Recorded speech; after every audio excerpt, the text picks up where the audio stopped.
So for first level electricity, you want to recap what the pupils have learned at early level.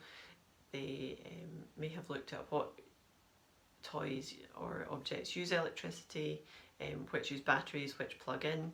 They might have talked about where their electricity comes from and how it gets into their house. You want to introduce the concept of electrical circuits. You might talk to them about something that they have tinkered with, that they've taken apart, and show them the electrics in that. You might want to show them a basic circuit that you've made already. You want to talk about how a circuit has to be complete, it has to be a full loop for it to work properly. There are some games you can play, and I will put the resources for those on the drive for this CLPL. The games would involve holding hands, so you could discuss the fact that a circuit is like everybody holding hands, and if somebody drops a hand and there's a gap in the circuit, then it won't work. So now I'm going to show you a video of basic circuits that you can make. This is from the Education Scotland website. This is using traditional equipment that you might see in school.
alternative to the basic equipment.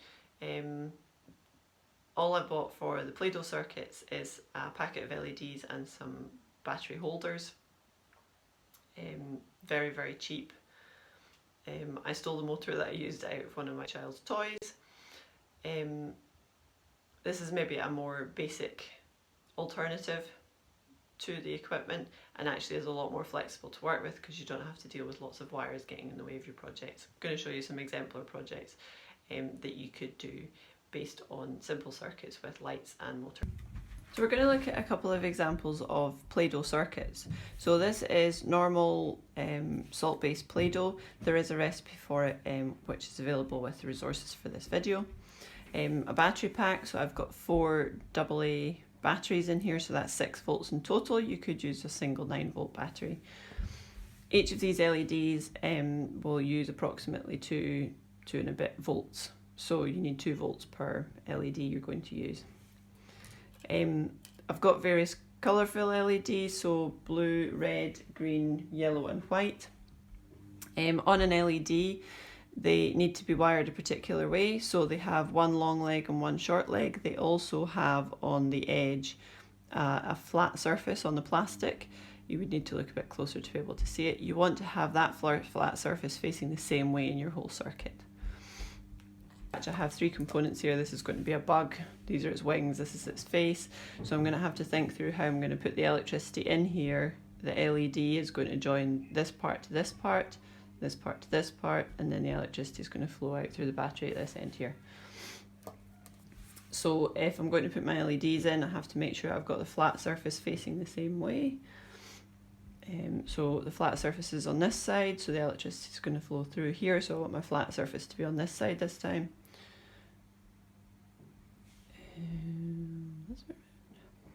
Should make sure that there are gaps and that they're not touching, because otherwise I'm going to get a short circuit. Once again, I'm going to put the probes on either end and they light up. If I had done it the other way around, it wouldn't work because the electricity will not flow the other way. So you could create a simple bug circuit with some eyes using Play-Doh circuits.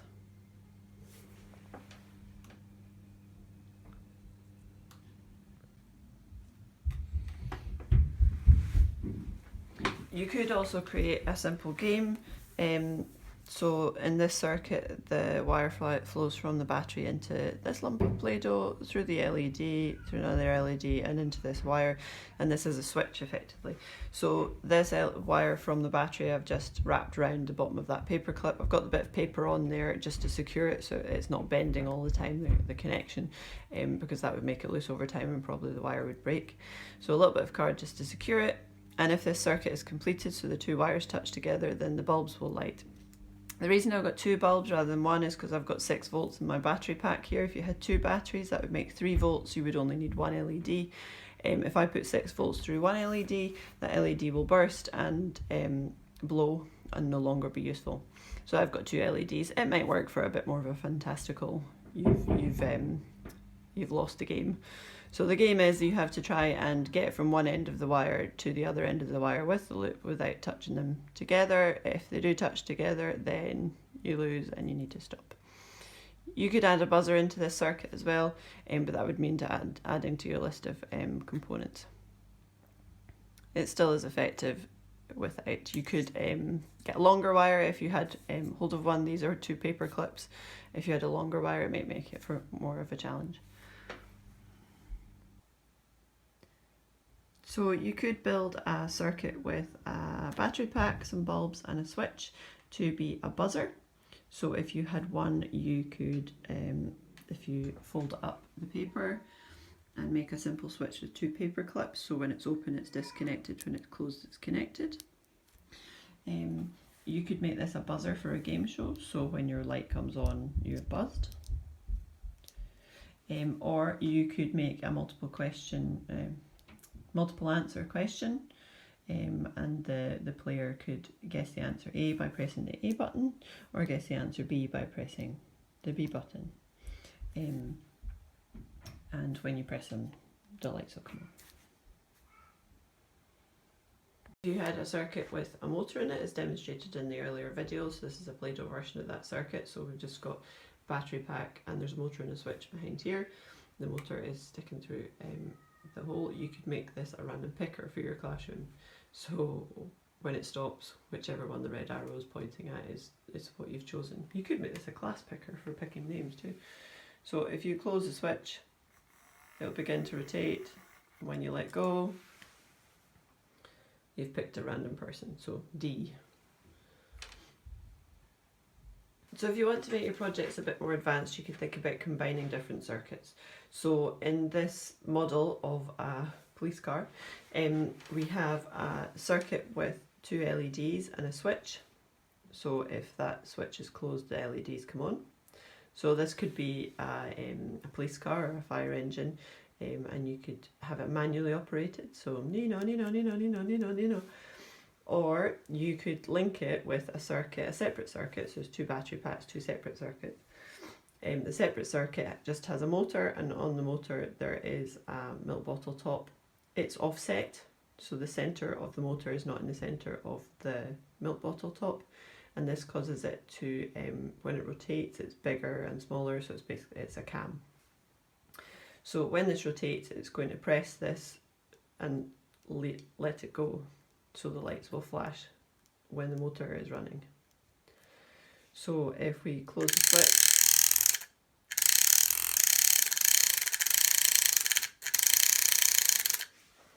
then the lights flash on the police car. I hope this has been useful. Again, if you've got any questions about this, if you can get in contact in the usual ways.